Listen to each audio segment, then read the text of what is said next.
Hello everyone, my name is Dorothy Daigle and this is my video submission for ELM 200, Topic 4, Planning Instructions for Student Engagement. Today I'll be sharing my project-based unit called the Recess Path. It is a PBL that is for pre-K through second grade levels and falls in the subject areas of math and science. I chose this PBL because it is something that I think every school would benefit from and a great way to incorporate the students into the reasoning and design behind the project.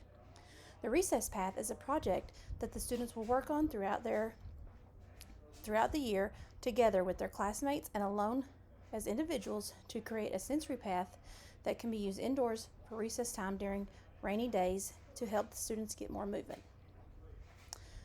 Students will learn all about the different sensory path options available and why they will be used.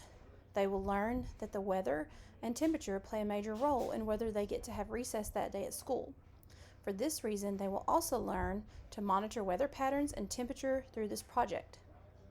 They will collect data from fellow students in their grade and those that are above and below them to form a list of movements and things that students would want to see in their sensory path. They will take this information and work together to design, build, and implement this project. Students will be using their math skills to determine how to build and construct this pathway and will be learning new math skills that will be challenging them to expand their critical thinking. We will use our prior science knowledge of weather and temperature in this project, but also dive deeper into weather patterns over time in our local area. This project will increase cognition through working with their classmates, using the research that they will gather, as well as working through real-world problems that they will encounter. This project learning unit will challenge the students. It does include some of the Bloom's taxonomy pieces such as creating, because they will be designing and creating a large sensory path. They will be analyzing the data that they collect from other students, and they will be applying this information from the collected data to help them design the sensory path.